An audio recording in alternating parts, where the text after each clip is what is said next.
Hi, welcome back to Erica Angelo, where you what? You find love and you say it with me, you fall in love and you want to stay in love with ericaangelo.com.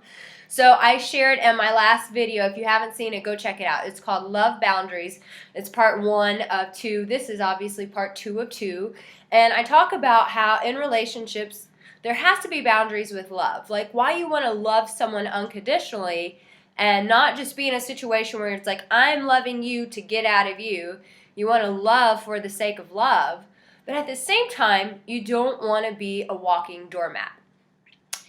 I have had situations in my own, relationships where, I'm a pretty high compassionate person. And so sometimes I was in relationships, in the past where I would give a lot of love, but maybe the person was a little bit more selfish, or maybe it wasn't even the fact that they were a bad person, but they were just really broken and hurt. And so I took the lashings of their hurt. Granted, I will not be a saint here and say I have not done this myself, because I definitely have given my fair share of lashes out there.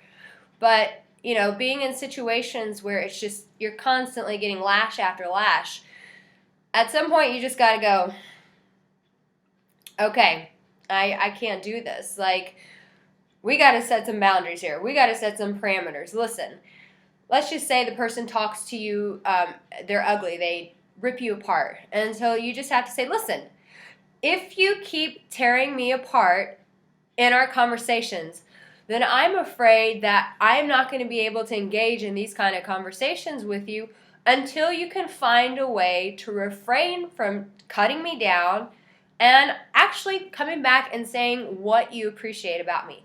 That's a really good boundary. It says, listen, I love you, but I also love myself, and I'm not going to let you come and rip me apart whenever you want to, because I love you and I'm compassionate. I'm not going to let you get away with that. Like, I love me, so that's not okay.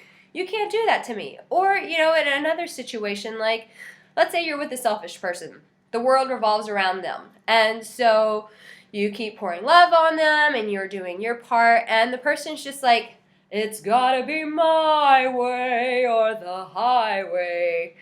Well, in love, it's not your way or the highway. It's two people in a relationship trying to make one relationship work.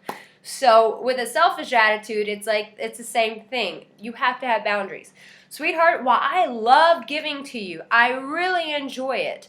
I really feel like this is a one-sided relationship. I feel like I'm constantly giving and I'm not really seeing where you're giving into my life. So I would like to change that in our relationship. These are the ways that I'd like for you to give to me. I would love for you to affirm me more.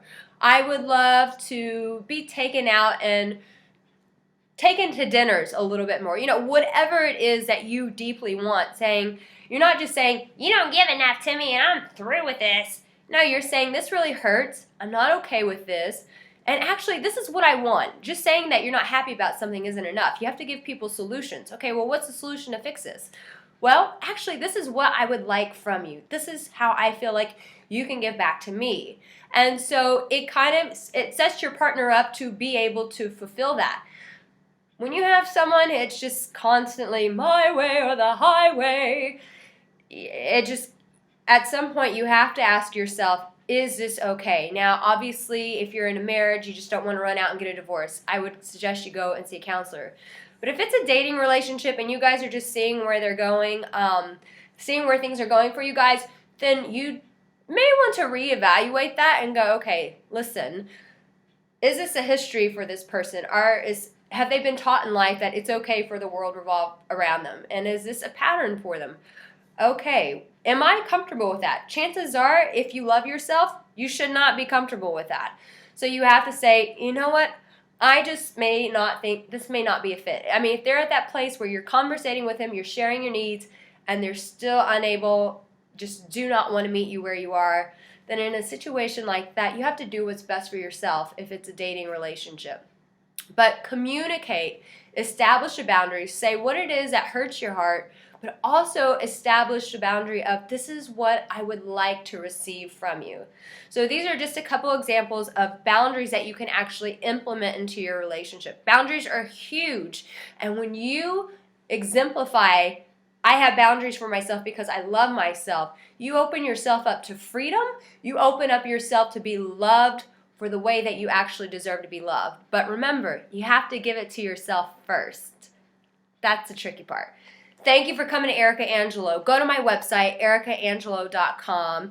I have a free app there, and I have a couple books there that I think you'd be interested in. If you've gone through a breakup, get on over there. I've got a 30-day guide. It's called Strutting Your Way Through a Broken Heart. Help you get out of that breakup, because breakups are never fun. Much love to you all. I hope that you're enjoying love, and if not, let's get you on the road to enjoy love, okay? Thank you for spending time with me, Erica Angelo. Much love to you.